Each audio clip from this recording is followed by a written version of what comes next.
Welcome to another Indie Dev Spotlight video here on the channel. For those new, every Wednesday night, we have a indie showcase where we play nothing but indie games to look at titles from a variety of creators. And these videos are the recaps of those streams. If you'd like to submit a game for a future one, please don't hesitate to get in touch. But we are beginning with the game Plebby's Quest: The Crusades. And this is kind of an unusual one. This is an attempt at a grand strategy title similar to Europa Universalis, Crusader Kings, but done in a way that's trying to be, I guess, both streamlined for new players while still managing to have depth as well. And this is a game whose onboarding definitely suffers because of that. The opening is full of a lot of pop culture related dialogue, a lot of puns and things like that, and it slows down this tutorial. And the game itself is definitely more on the complicated side. I don't think it hits the same levels as something like Europa Universalis or Stellaris, but if you're expecting with these very cute and weird looking characters that this is going to be a light-hearted strategy game, then you're going to be in for a rude awakening. The game is played turn by turn, as you're limited based on actions for kind of the characters that you control. Each turn you're able to perform jobs such as earning money, training your troops, completing missions, diplomacy, all that good 4X/grand strategy stuff. And that all seems to work, but I feel that this is one of those games that is kind of in a rough patch in terms of its audience. If you're going into this game expecting, again, the complexities and depth of a grand strategy title, the game seems to have all of its aspects be very limited in that regard. But on the other side, each one of its subsystems isn't really explained all that well, and it leaves a lot for the player to discover, which kind of hurts it from an onboarding and new player's perspective. And this is one of those games, I'm curious for those of you who played it, what did you think of it? Because again, it can really go either way, being kind of a entry-level grand strategy game, or something that is kind of its own unique beast. And I do like how it has all these various systems, but the problem is that the onboarding is both slow, and the UI is not really explained all that well. Again, it assumes, I think, that you've played other grand strategy games before, but again, if you're trying to approach this as a new player, you're going to be overwhelmed by it. And it also falls into that trap of, we're going to teach you by simply locking systems and elements, and you're going to just do everything in a vacuum. And then the game just says, okay, here you go, now do everything at once. So, again, while this game isn't for me, I think if you are a fan of grand strategy, there may be something here for you. Moving on, we turn to Help Will Come Tomorrow. This is, I guess, one part social commentary and one part survival game. You play as kind of organizing these groups of survivors from an attack, and it's your job to keep them alive while managing their various needs and their own personalities. Each character belongs to a different social class, including kind of like the poor or peasant, the nobility, soldier, etc., and this determines how they behave to certain people. And as they hang out more with somebody, they'll either grow to like or dislike them more. All the while, you need to gather resources and make sure that everybody is kept fed, isn't dying of the cold, and of course trying to figure out how to get out of here. The game has a fairly robust set of tasks and things you can go for. And again, you are limited based on kind of your character's resources, as well as the things that you gather around. Unfortunately, we had some issues with this game. The text began to hurt my eyes, and it was kind of very hard to read some of the dialogue and things that were coming up. And the game definitely falls into the learn by failure category. That when you start playing it, you're going to lose simply because the game doesn't really explain what your goals are, what you should be doing, and you're going to lose due to a lack of knowledge.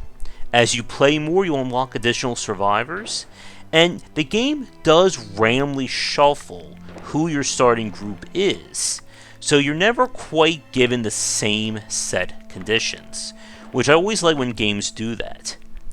This is one of those titles that I feel is not going to be for everybody due to the general gameplay of it, and unfortunately, this is not one of those games that I like to play. I'm not a huge fan of the kind of time management survival style stuff.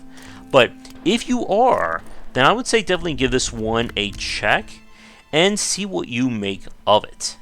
And now for something completely different, we have the Procession of Cavalry.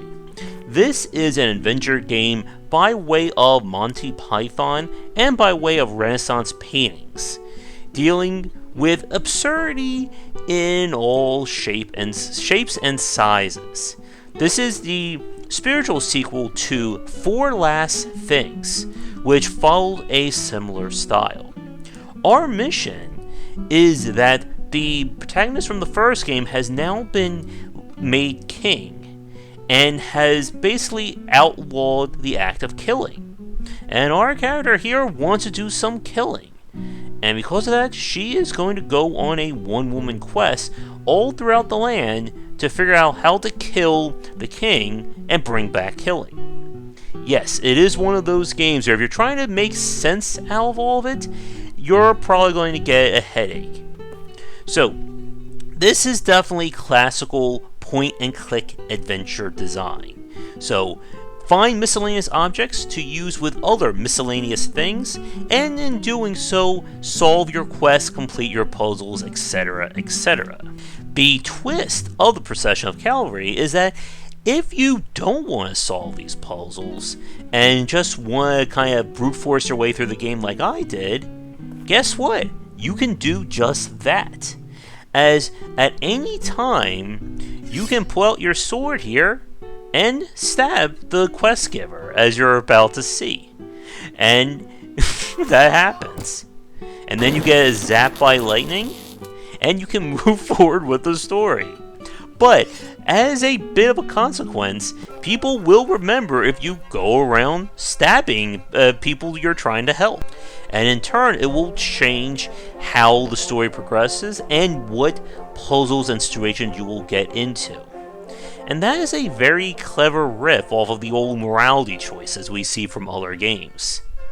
So, one bit of warning, while I have been editing the footage here, there is kind of some disturbing imagery and things like that. So this is definitely not a game for kids. I also want to point out, I love how every scene literally features a band somewhere in the scene to create diegetic music. And here I just decided to kill, now I'm going on a murder spree in my adventure game. But like I said, this is a classic style point-and-click adventure game. So if you're not a fan of convoluted puzzles and very weird solutions, and of course having to click on everything in a scene to figure out what you miss, then I would not pick this one up. And if you like what you see, I would definitely suggest you pick up Four Last Things, as the humor and just absurdity definitely can be seen in that one. And again, the stories, while they are loosely connected, pretty much are standalone in their weirdness, as you can see here. And with that, let's turn to our next game. This is Boot Hill Bounties. This is a game released a few years ago. I believe we got a Switch port, and one developer submitted for one of our spotlights. And this is one of those games that I was pleasantly surprised with what we got after getting like the initial description from the developer. So this is a JRPG style game.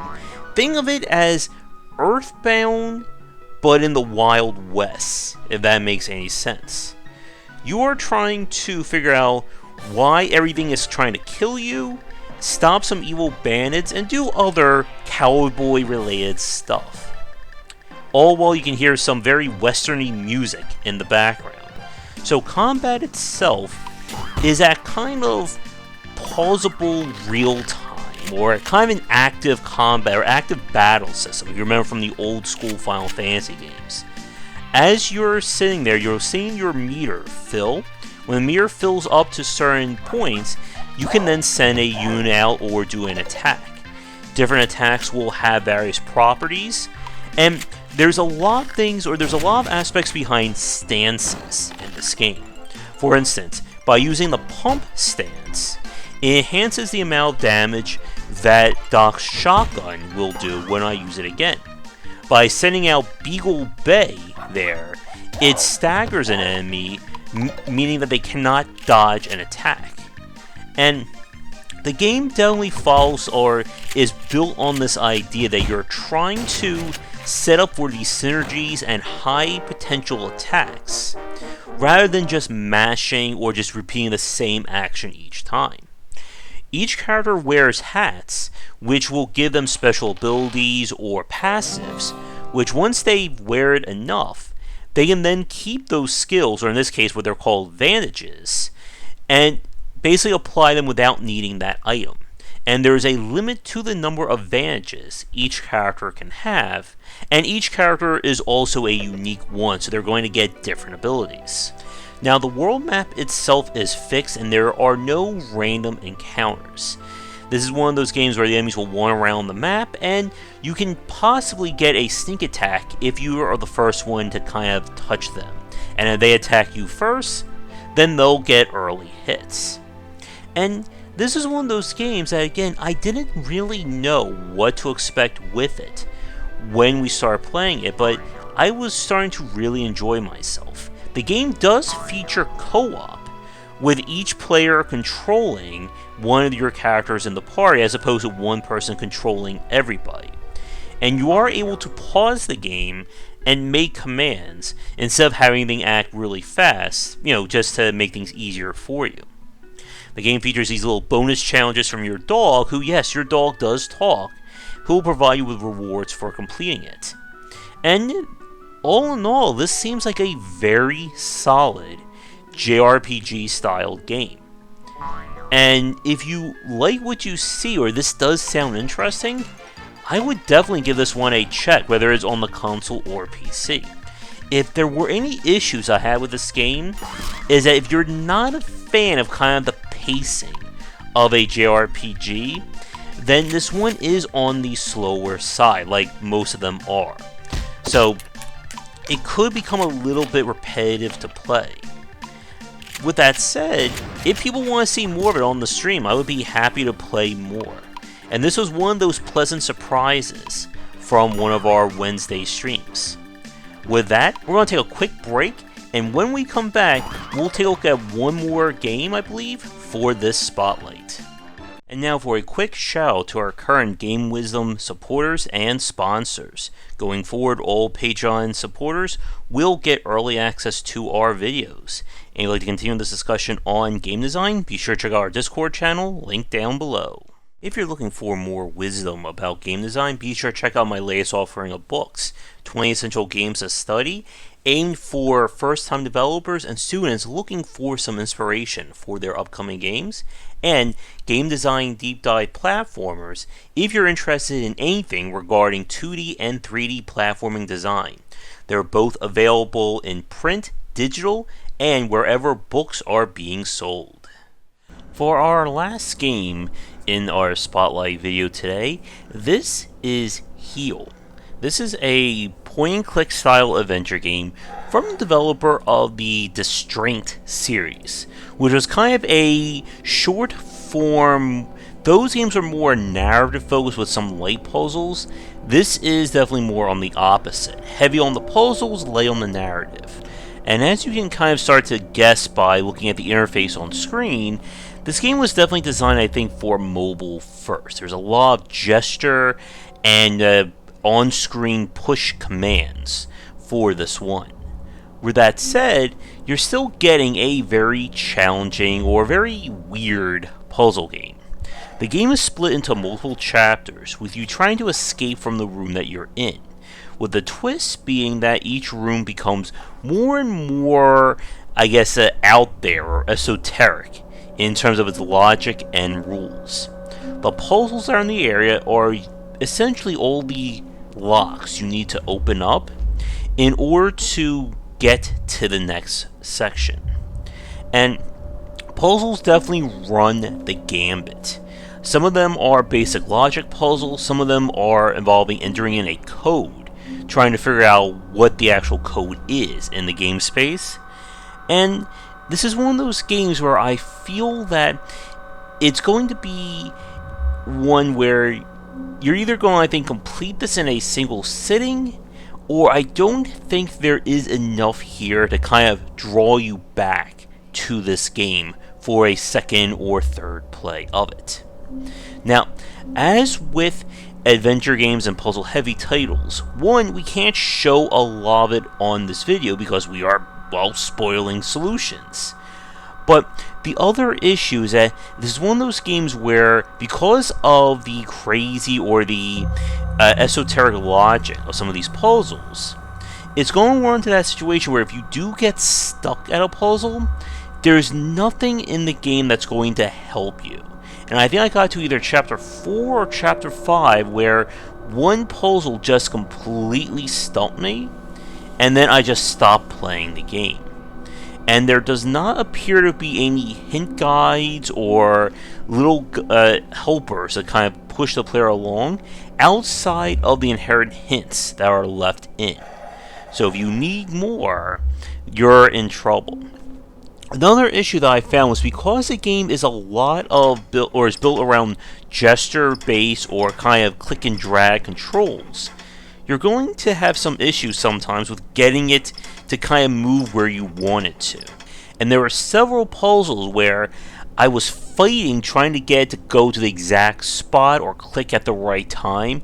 I think there was one in Chapter 4 where you had to properly time clicking a kind of a spinning rotation to get it to line up properly. That was more of a nightmare than it should be.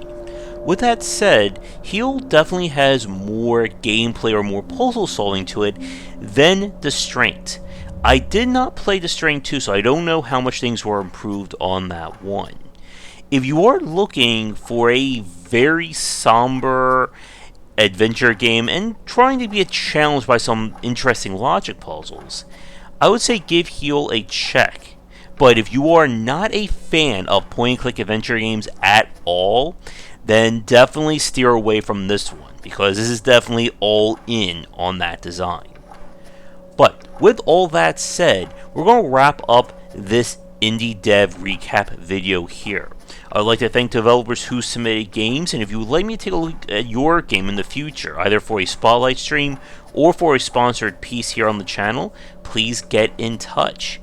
Again, every Wednesday night is our Indie Dev Showcase, and we certainly have a lot of games to show off, and come back for daily discussions on game design here and on game wisdom, where we examine the art and science of games. Until next time, take care. Thanks for watching the video. If you enjoyed things, be sure to do all the liking and subscribing that the kids are doing these days.